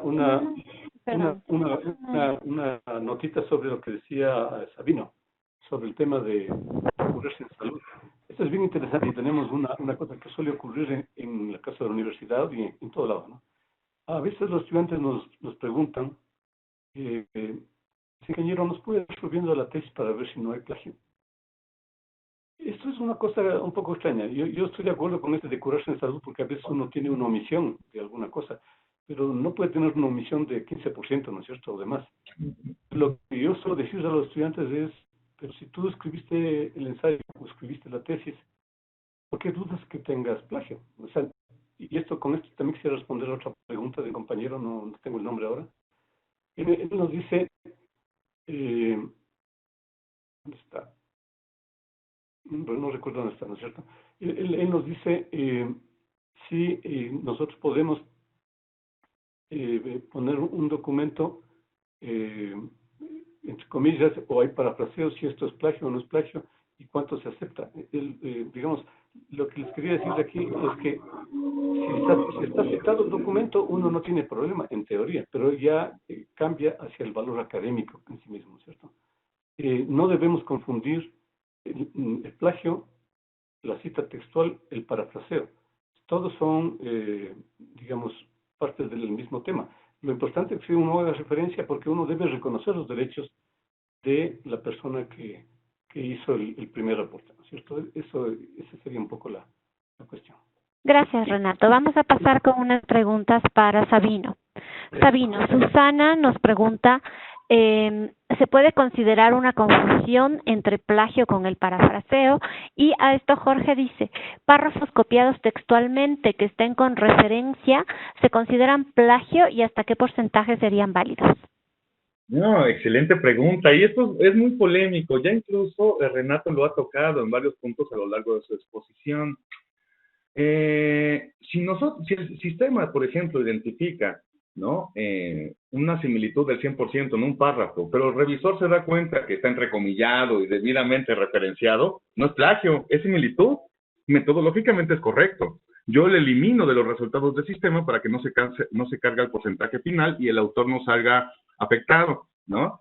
Ahora bien, en cuanto al porcentaje de similitud razonable, pues eso ya depende de varias cosas. Uno, la política institucional y, digamos, la escala de similitud que hayan definido como válida, ¿no? De acuerdo a, en este caso, la visión de la Universidad Andina Simón Bolívar. Por otro lado, sí, hay que considerar también la disciplina.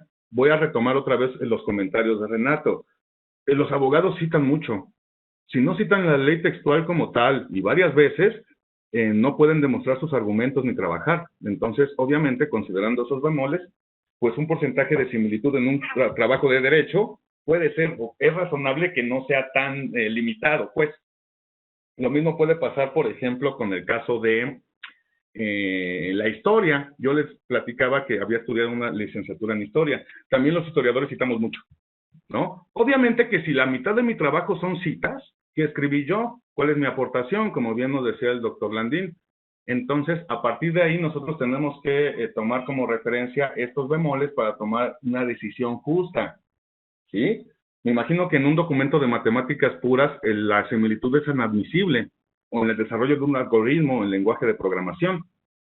Entonces, hay que considerar la disciplina, hay que considerar incluso también las secciones del documento. Por ejemplo, un marco teórico va a tener también pues muchas citas a distintos autores, los cuales está recurriendo el autor para hacer su planteamiento. Obviamente en el marco teórico o en un estado del arte de un hombre, con más razón, ¿no? Se está haciendo una revisión de toda la literatura especializada sobre un tema en específico. Hay que considerar eso. Un artículo de revisión, ¿no? Obviamente va a tener un amplio porcentaje de similitud porque se está tomando en consideración todo lo que se ha publicado y se está haciendo una narrativa sobre lo mismo. Ahora consideremos también el grado. Seamos sinceros, un trabajo de pregrado es una revisión de literatura. O sea, el estudiante, por más talentoso que sea, digamos que no tiene la expertise ni la masa crítica suficiente para poder hacer un planteamiento original como si sería una tesis de doctorado. Entonces, obviamente, quizás nuestros estándares para evaluar una tesis de pregrado sean un poquito más flexibles. No es su caso, pero lo pongo como ejemplo, ¿vale? Entonces, va por ahí, es polémico, es interesante, pero para eso nos tenemos que basar en las políticas de integridad académica definidas por la institución y también, nuestro propio conocimiento de la disciplina y qué tan razonable es tanto porcentaje de similitud, en este caso en específico. Y también me gustaría mencionar que el parafraseo, o sea, si yo tomo un párrafo, lo incorporo en mi narrativa y únicamente cambio algunas palabras por sinónimos y le quito algunas otras que no vayan con el estilo que yo estoy ya desarrollando en un manuscrito, pues eso no es parafraseo, si me disculpan, o yo estoy mal y he estado engañando todo mi día. Yo sabía que un parafraseo era decir con mis propias palabras el planteamiento de un autor y referirlo, no tomar su párrafo y cambiarle algunas palabras para adaptarla a mi narrativa. Y ya el ojo experto eso lo identifica porque incluso el sistema con un señalamiento cromático nos indica qué se quitó y qué se incorporó. No sé si entendí la pregunta y si la contesté de forma correcta.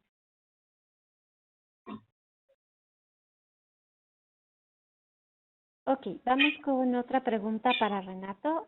Renato nos dice, Diego Angulo nos dice, concuerdo plenamente con el tema de evitar el plagio, pero bajo los parámetros explicados.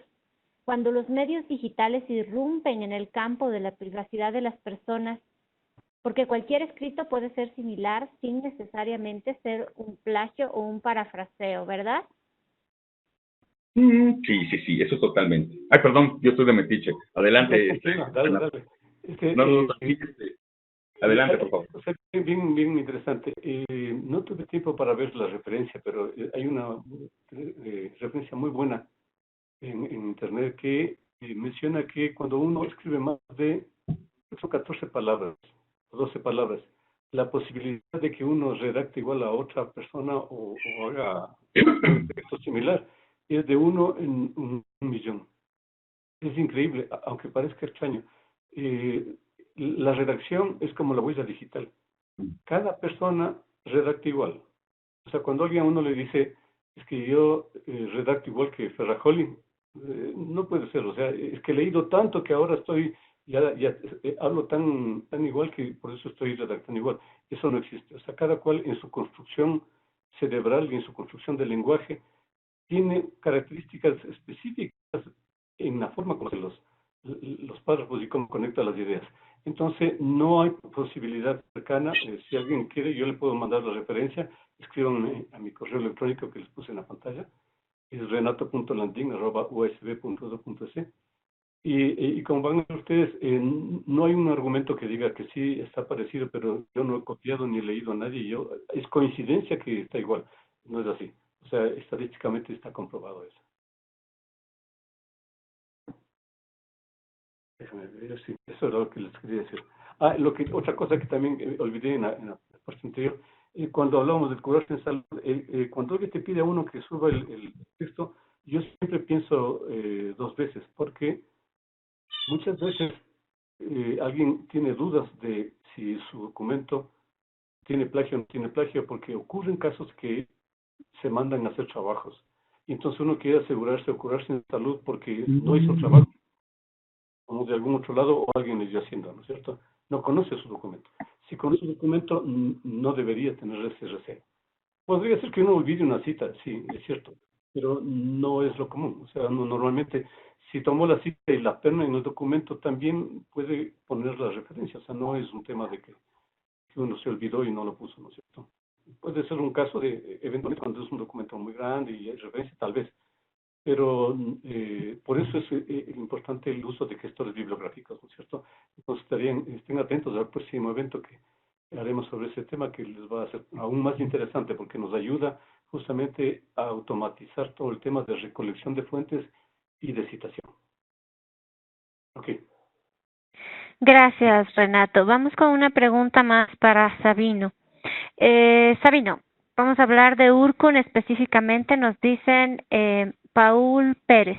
¿Cualquier persona puede tener una cuenta de Urkun? ¿Cuál es el mejor sistema de plagio entre Urkun o Turnitin? Y sugiere el uso de otros antiplagios online previo a subir el documento de Urkun. Ayúdanos, por favor, Sabino. Caterine, por favor, apague su cámara. Excelente. Bien, la primera, ¿no? La primera, ¿cuál es Perdón. Ahorita se me fue de la memoria. La primera pregunta. La segunda era, ¿qué producto es mejor, no? Sí, la primera era, cualquier persona puede tener una cuenta de Urkun. Eso ya depende de las políticas institucionales. Si somos miembros de la comunidad andina Simón Bolívar, hay que consultar, en este caso, a los gestores, o en este caso al responsable, que es Renato, para saber las políticas de uso y de asignación de las cuentas. Entonces, por lo regular, está definida para toda la planta docente, pero sí es importante consultar con las políticas de uso institucional, ¿no? En ese caso. Y obviamente, pues bueno, la persona que pueda tener una cuenta de Urkun, pues implica que la institución haya suscrito y adoptado el sistema, ¿no? Y ya, bueno, ya ahí en la selección o el perfil del usuario, pues ya lo define la política institucional. Ahora bien, ¿cuál sistema es mejor? La pregunta me pone en aprietos, porque obviamente yo soy representante de Urkun, ¿no? Y especialista en el mismo. Y pues me ponen en la tienda de enfrente, ¿no? Que además no los puedo ver ni en pintura. No, no es cierto. Hay para todos y todos los sistemas, digamos, tienen sus propias fortalezas. Yo les puedo también confesar de que todos los sistemas funcionan igual, contrastan la información con 3 fuentes, ¿no? Asignan un porcentaje de similitud y dan elementos para poder tomar decisiones. Las ventajas y desventajas serían en cuanto a el propio archivo, ¿vale? O sea, todos los documentos que han sido previamente analizados por el sistema, ya que estos no se comparten. O sea, los archivos analizados por Turnitin se quedan en la base de datos de Turnitin, los archivos analizados por Urkun se quedan aquí. ¿Cuál es la ventaja de Urkun? Que fue desde 2012 adoptado a nivel nacional y buena parte de las universidades ecuatorianas lo usaron durante mucho tiempo, lo que ha permitido que el acervo documental de material propio de estudiantes y de tesistas ecuatorianos está almacenado, lo que le da una gran fortaleza porque la tienda de enfrente no tiene, digamos, tantos documentos locales almacenados por el uso y por la cantidad de instituciones que lo tienen. Entonces, esa es una, a pesar de que todos funcionan igual. Dos, la tienda de enfrente, específicamente lo que me acaban de mencionar, me vende junto con el servicio, sin que yo se lo pida, y perdón por decirlo abiertamente, pero así es la práctica, sin que yo se lo pida, herramientas de retroalimentación que son muy útiles para trabajar en colegio o con alumnos de pregrado, pero quizá ya a nivel posgrado queden un poquito por encima ya de los requerimientos y de las características de un trabajo de este tipo. Entonces, quizá esas herramientas de retroalimentación sean útiles para decirle al estudiante, oye, aquí tu sujeto no coincide con el verbo, ¿no? El adjetivo y el sustantivo deben de coincidir en género y número, o sea, cosas súper básicas. Y me imagino que ya el estudiante de la Universidad Andina, pues ya se presupone que lo cubre, ¿no? Ay, mi gatita está haciendo un desastre, perdón por estar aquí. Ya. Entonces, a lo que voy es, son similares, ¿no? ¿Y qué nosotros necesitamos y qué le estamos pidiendo a un tipo de sistemas? Herramientas de retroalimentación que nos cuestan más del doble, incorporado en la misma oferta académica con un detector de similitud, que es lo que realmente necesitamos, ¿no? O sea, contratamos un detector de similitud, no herramientas de retroalimentación. Y lo que nosotros hacemos es que estamos ofreciendo, abatiendo costo, una herramienta de similitud, básicamente, ¿no? En caso de que se quieran incorporar estas herramientas de retroalimentación, también las tenemos y la podemos hacer, pero solamente a solicitud expresa del cliente, porque claro que eso se ve reflejado en el costo.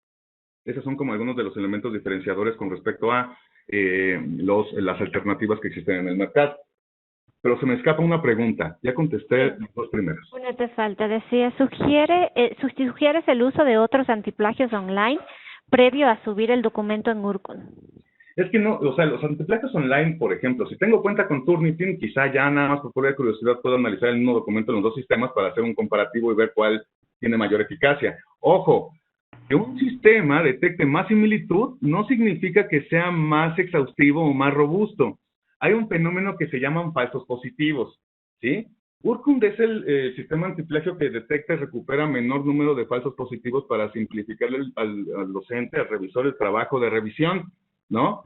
Lo que hacen otros sistemas es que aumentan el porcentaje de similitud considerando todos esos falsos positivos en la sumatoria total.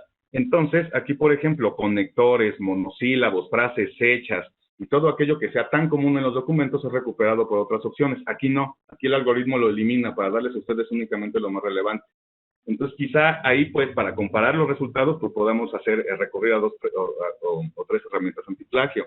Lo que sí les quiero mencionar es que solo las herramientas de suscripción son exhaustivas y tienen un repertorio mucho más amplio de fuentes. Las herramientas libres siempre, bueno, por lo regular están limitadas únicamente a Internet, ¿no? Y no podemos hacer una gestión integral de la revisión, sino únicamente ir copiando y pegando párrafos sospechosos para verificar esa similitud. Gracias, Sabino. Vamos con algunas preguntas para Renato ahora. Renato, una pregunta nos dice, ¿cuál es la diferencia entre parafrasear y contextualizar? Y siendo así, ¿cómo hacemos para encontrar una normativa para que no aumente la similitud? ¿Cómo hacemos para encontrar una normativa qué? Para que no aumente la similitud.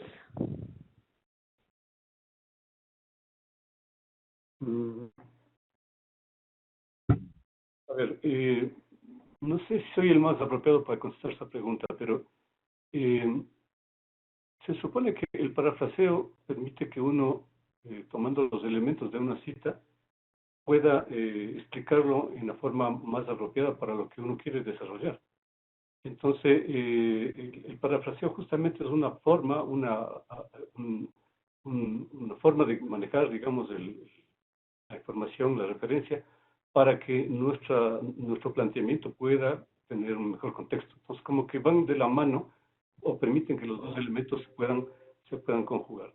Como ustedes saben, si uno hace un parafraseo, debe citarlo exactamente igual, porque tiene una referencia que no solamente escribirlo en las propias palabras de uno, ¿no es cierto? Hay distintas formas. Uno puede cambiar ciertas palabras para que se ajuste mejor, tal vez, pero Sabino nos decía, ¿no es cierto?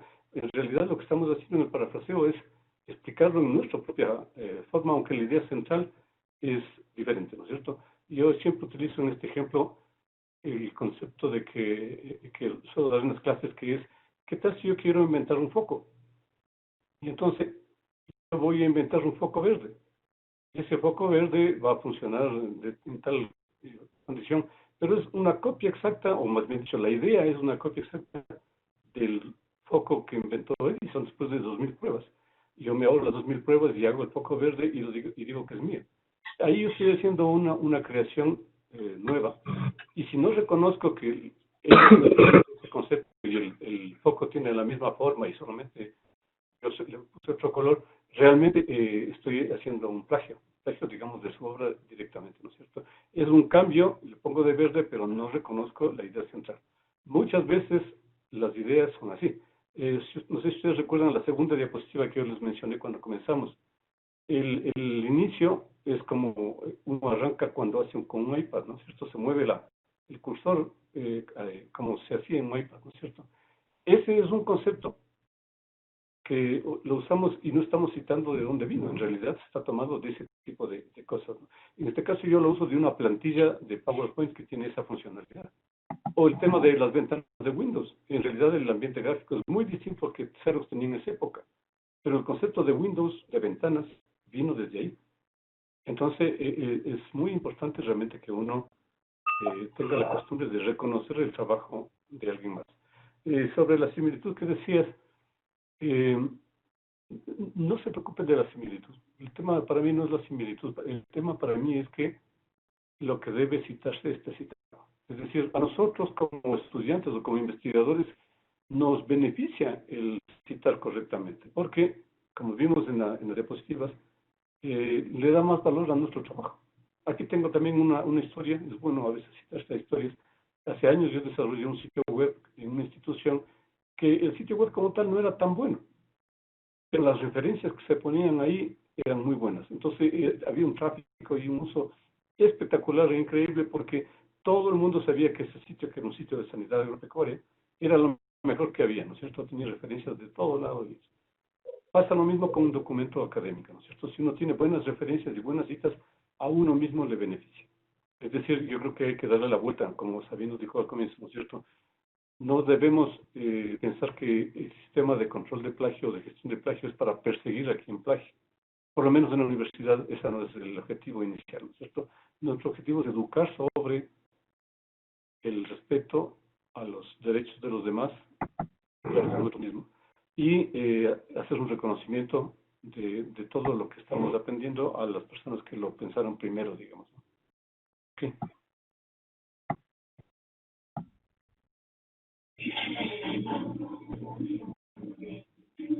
Dale, dale.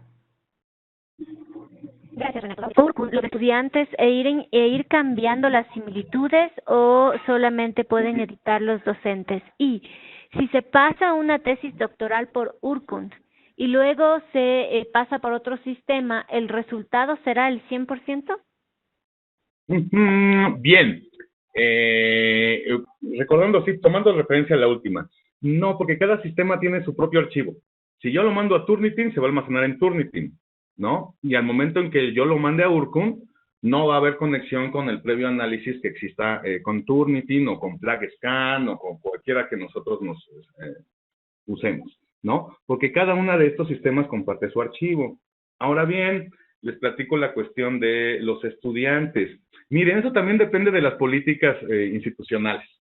Por sí mismo, y hagan de cuenta que esto también es como de idiosincrasia, los suecos son un poquito raros. Urkund es sueco, es un desarrollo sueco.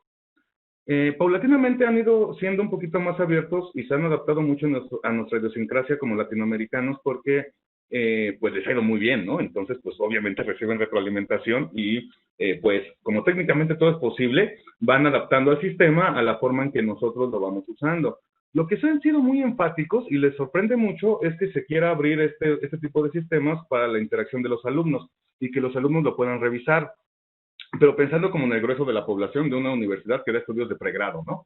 Con la premisa, o mejor dicho, bajo el a priori, de que pues el estudiante de pregrado todavía no tiene los elementos técnicos necesarios para poder tomar esas decisiones e interpretar los resultados del análisis. Es decir, no domina, ¿no?, los métodos y técnicas de investigación documental y tampoco es un experto en la disciplina con el grado que sí tiene su revisor o su profesor, ¿no? Entonces, para hacer una interpretación de los resultados del análisis, sí es imprescindible o es fundamental tener estos dos elementos, repito, el conocimiento de la disciplina y el manejo de las técnicas y métodos de investigación documental. Sin esto, los resultados del análisis no me dicen nada. Y se podría prestar a suspicacias, ¿no? Si yo libero el análisis para que el estudiante pueda limitar o eliminar su porcentaje de similitud, y podríamos presuponer o se podría interpretar de que el propio estudiante está haciendo una interpretación un poquito sesgada de los resultados para beneficiarse en su último porcentaje. ¿Sí me explico? Sí, muy bien. Es por eso, pero si la institución considera, y ya hay, digamos, la comunidad de estudiantes, como es el caso de la Andina, ya en la Andina ya es otra cosa, estaba poniendo el caso de un estudio de pregrado, pero ya a un nivel de investigación, ¿no? Pura y dura, con estudios de posgrado, ya el estudiante está un poco más maduro, ¿no? Por lo menos ya terminó su maestría, por lo menos. Ya presentó una tesis, ya tuvo la experiencia de presentar una tesis de pregrado. Entonces, con base en esos elementos, quizá para su comunidad en específico, dado el perfil de sus estudiantes, quizá no sea tan descabellado soltarles el análisis como una política institucional, pero eso ya lo decide la institución.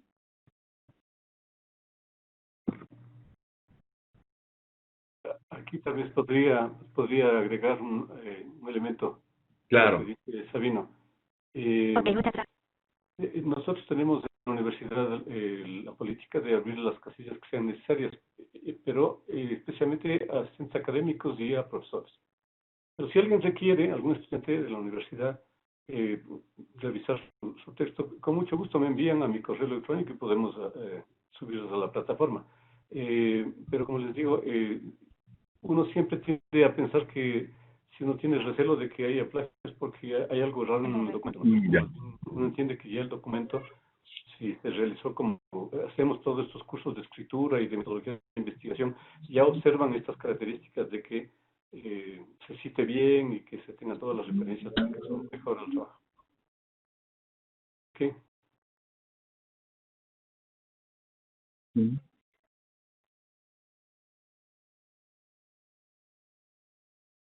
Perfecto. Sí, te escucho. Tengo dos últimas preguntitas para ti. Con mucho gusto.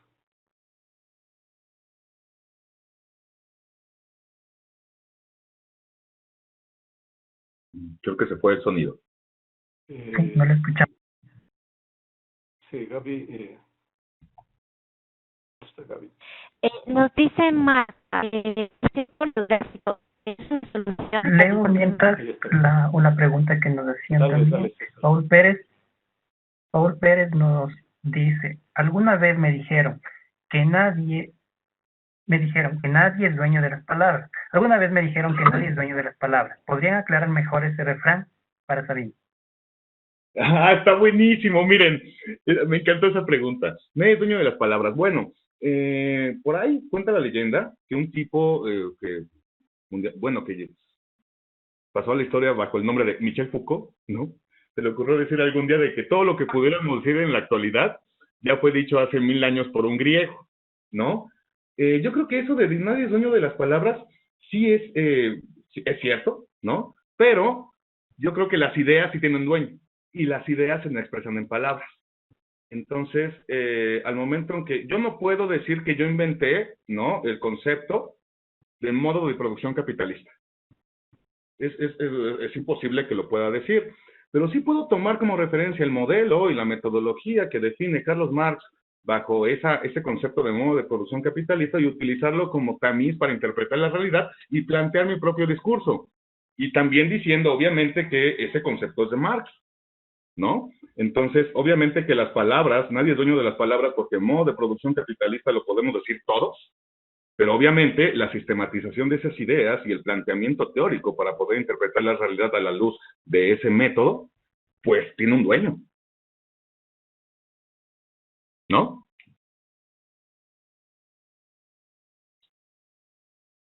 Entonces, no sé si contesté, porque sí es una pregunta más como de cuestión filosófica, más que metodológica, pero muy buena. Sí, muy interesante. Gracias, Sabino. Y finalmente, las dos últimas preguntas.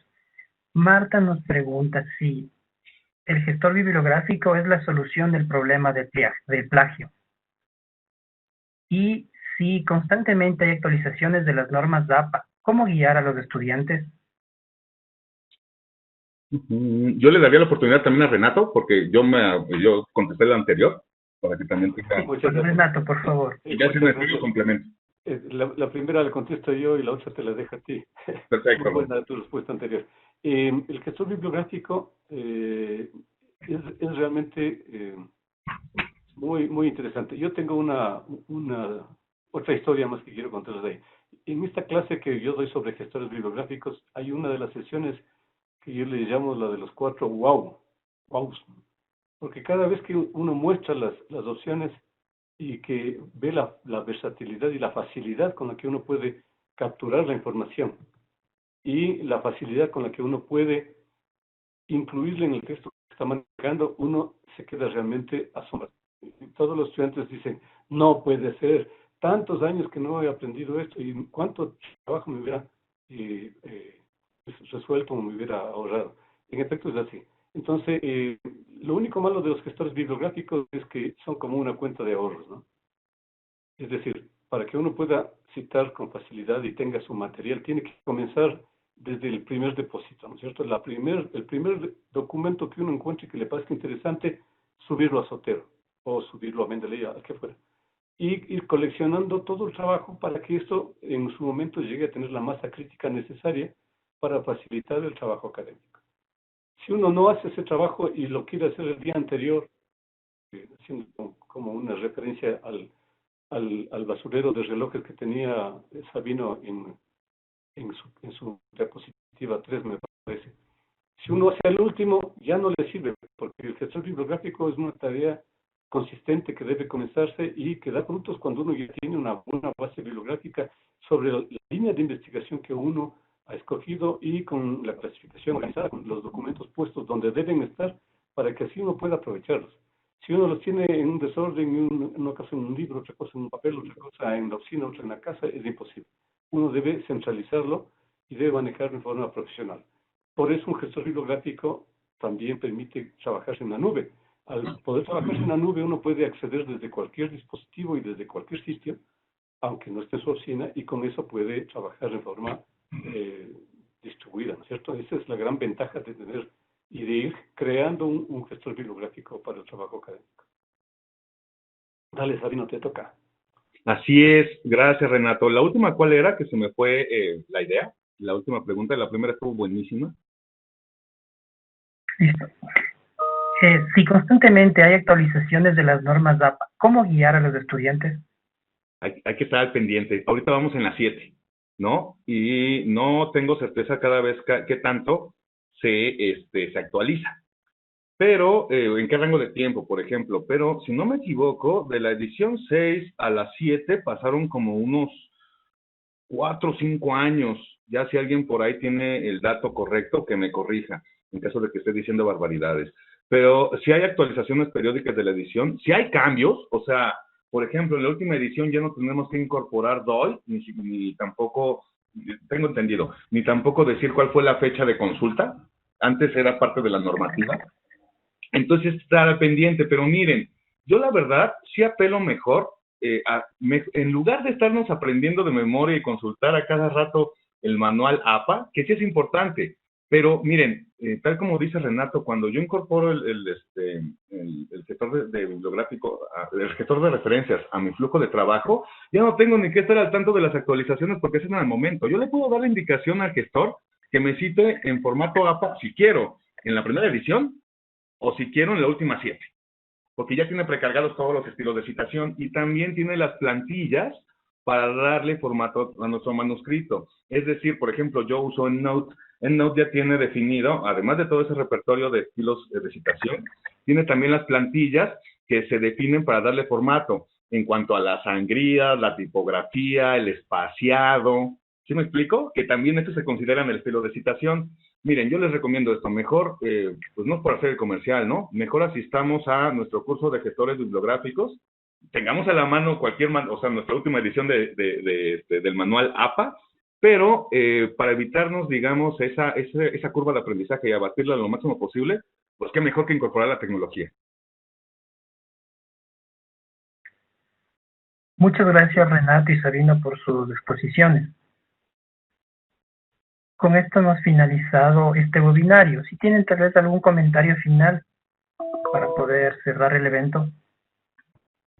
Bueno, yo quería agradecerle a Sabino por su participación. Realmente nos ha mostrado en una sola pasadita cómo aprovechar lo mejor del sistema y realmente veo con mucha satisfacción que el sistema ya incluye algo que yo les había comentado, es decir, el chequeo con otros idiomas, ¿no es cierto? Eso me parece que es muy bueno. Realmente pensé que todavía no estaba en esta nueva versión.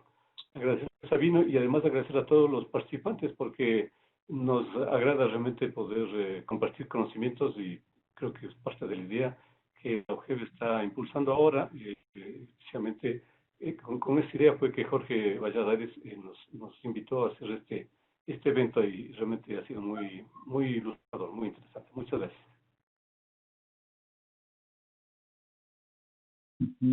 Sí, gratas sorpresas. Y además, bueno, yo agradezco mucho también las intervenciones de la audiencia, porque buena parte también de estas actividades en línea se enriquecen con sus intervenciones. O sea, sin ustedes no hubiera podido tomar esta digamos, orientación, este impacto, hubiera generado este impacto, porque a partir del enriquecimiento de sus propias inquietudes y dudas, que son usuarios finales, pues esto se va adaptando más a su visión y las expectativas que tenían del uso de la herramienta. Muchas gracias, Sabino, y muchas gracias, Renato. Finalmente, agradecemos a todos los... Con mucho gusto. Finalmente, agradecemos a todos los asistentes en este webinario y les invitamos para que se inscriban en los siguientes cursos que tenemos planificados. El 27 de julio iniciará Estrategias Pedagógicas, Redes Sociales y Recursos Educativos Abiertos. En la sección del chat pueden encontrar los enlaces para que se puedan inscribir o solicitar mayor información. De igual forma, les invitamos al webinario Cierre y Narrativas Digitales para Educadores, que serán todos los miércoles desde aquí hasta el 5 de agosto. De igual forma, el enlace está en la sección del chat y ustedes se pueden inscribir. Gracias por su atención y que tengan una buena tarde. Gracias. Mil gracias. Gracias, Sabino. Gracias por la invitación. Gracias, Gaby. Gracias a ustedes y nos estaremos viendo en próximos eventos. Una buena tarde, que pasen muy bien. Gracias. Muchas gracias. Lindo compartir.